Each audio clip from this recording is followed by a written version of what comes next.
Oi, sexto ano, tudo bem? O próximo assunto que a gente vai estudar, eu resolvi fazer um vídeo explicando para ficar melhor, vocês entenderem melhor, não ficar nenhuma dúvida. Bom, é, na semana passada a gente viu um pouco mais sobre os povos indígenas do Brasil, que a gente viu que eles habitavam já essa região há 7.000 anos, mais ou menos, né? Entre 10 e 7.000 anos. E agora a gente vai ver os povos do resto da América. A gente chama esses povos de povos pré-colombianos. Vocês se lembram, né, que Pedro Álvares Cabral foi quem colonizou, foi o primeiro português a chegar aqui no Brasil, e ele e Portugal colonizaram o Brasil. No resto da América, e por isso, bom, voltando um pouquinho, Pedro Álvares Cabral colonizou o Brasil junto com Portugal e por isso a gente fala português. No resto da América, não sei se vocês já repararam, tirando os Estados Unidos e Canadá, todo mundo fala espanhol. Por quê? Porque toda essa região foi colonizada pela Espanha, tá? E a gente chama esses povos, a gente chama esse tema dessa aula de povos pré-colombianos, justamente porque Cristóvão Colombo ele era italiano, mas ele veio para a América pago pela coroa espanhola para descobrir e para colonizar essa região. Ele chegou aqui na América pela primeira vez em 1492, ele chegou no Golfo do México e a partir daí ele começou a descobrir e a Espanha começou a colonizar o restante da América, tá? Bom, esses povos pré-colombianos, eles viviam principalmente na Mesoamérica, que hoje a gente chama de América Central, que é a região do México até o comecinho da América do Sul, né? Então é o México, o Caribe, aquelas várias ilhas que tem ali naquela região, que tem vários países, Belize, Trindade e Tobago, etc. Cuba, tá? E na região dos Andes, que são as cordilheiras dos Andes. Não sei se vocês já repararam, mas é a região que fica desde cima lá do Equador, aí vai contorna toda a América do Sul, do outro lado, né, do Pacífico. Nós do Brasil estamos na região do Oceano Atlântico, os Andes é no Oceano Pacífico, desde o Equador até o Chile, lá embaixo, tá? Então, toda essa região dos Andes. Os primeiros vestígios que a gente tem dessas populações são de 5.000 anos atrás. As principais populações que a gente vai ver são os maias, os incas e os astecas, tá? Então, os maias, eles eram considerados um império. Por quê? Eram vários povos. Esses três nomes que a gente vai ver, na verdade, era mais ou menos assim. Eram vários povos que se uniram embaixo, vamos dizer assim, de um império. Os maias, eles tiveram influências de vários outros povos que viviam perto de onde que eles viviam, tá? Os maias ficavam no México, onde hoje a gente conhece como México, tá? Vai estudar os povos maias, porque os povos maias, eles deixaram muitos registros materiais, registros escritos, ruínas de cidades, de templos. Eles eram uma população muito organizada e a sociedade deles era muito organizada politicamente e socialmente, tá? Existe um lugar lá no México que chama Vale Oaxaca, que é um sítio arqueológico, né? E que tem um Monte Albar. Vou colocar a foto aqui se der certo.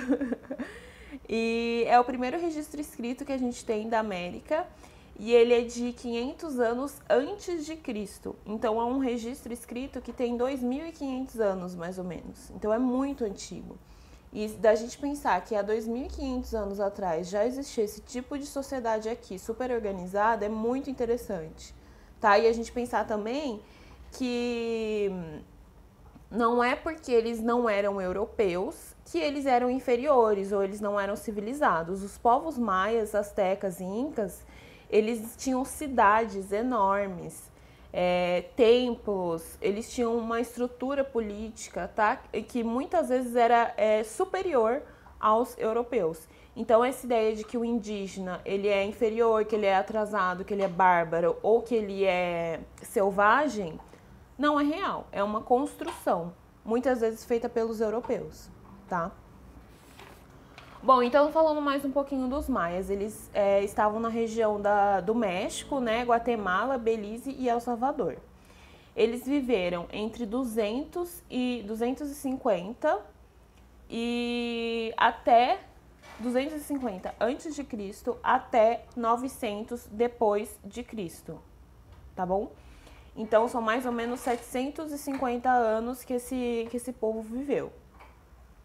Eles, como eu falei, tiveram muita influência do povo Olmeca, que é uma outra etnia. Eles se organizavam através de cidades-estados. O que são cidades-estados?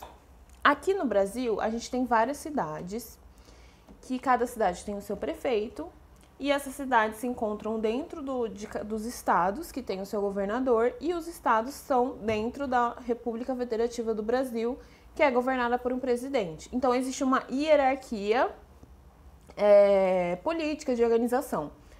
Nessas cidades-estados, elas eram independentes. Então, cada cidade-estado tinha sua lei, tinha suas regras, tinha sua organização, eles faziam o que eles queriam, mas todos eles respeitavam, todas essas cidades-estados estavam unidas pelo imperador, tá? Na sociedade maia, o poder ele era tradicional e hereditário, ou seja, eles não iam lá e votavam para um imperador ou para o governante da cidade-estado como a gente faz. Era um poder passado de pai para filho, tá bom? E esse líder, ele exercia as funções políticas de organização, de decisão, e ele também era um líder religioso. Isso é importante, porque quer dizer que esse era um estado teocrático, em que não existe a separação entre religião e Estado, coisa que acontece hoje no Brasil. O nosso país ele é um Estado laico, então as decisões elas não podem ser feitas com base na religião, porque é um país com muitas religiões, tá? Então, a elite dessa população era justamente os líderes tribais, que também eram líderes religiosos, os nobres guerreiros e os sacerdotes, tá bom?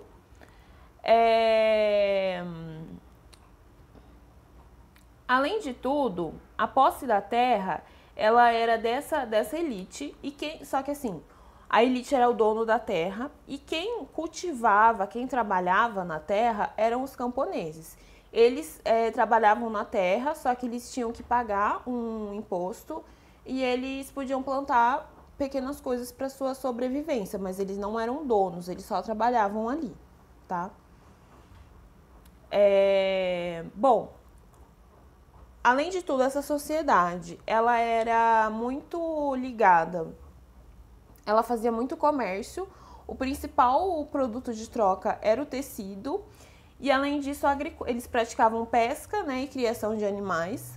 A agricultura deles era uma parte muito importante da sociedade também, né?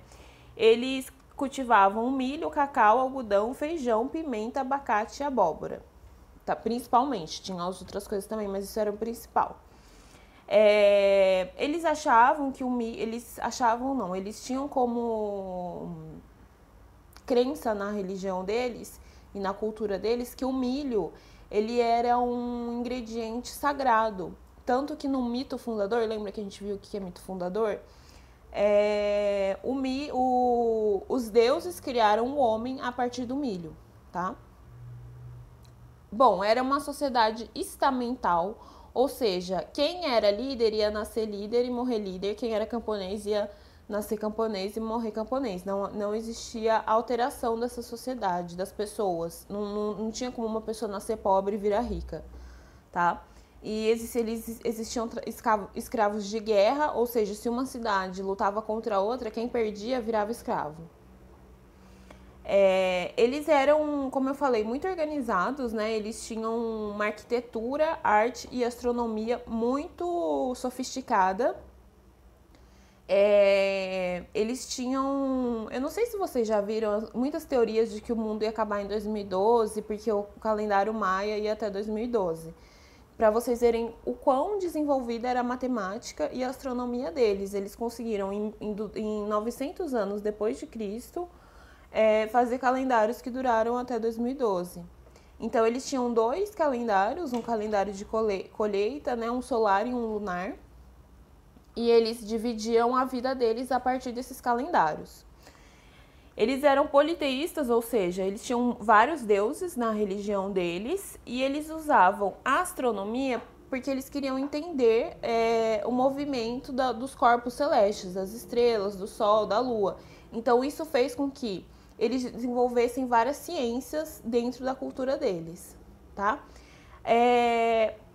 Os maias, eles são uma sociedade extinta, no sentido de que a gente só conhece vestígios do que eles viveram, porque eles foram extintos mais ou menos em 900 depois de Cristo, e as principais teorias foi de que houve uma seca muito longa, e então as pessoas não conseguiram mais cultivar comida e acabaram, e essas cidades, essas sociedades acabaram se dizimando. Ou elas fugiram de onde elas estavam, ou elas acabaram morrendo mesmo. Mas mesmo assim, até hoje a gente tem, principalmente no México, né, a gente tem muitas pessoas que são descendentes de maias, tá bom?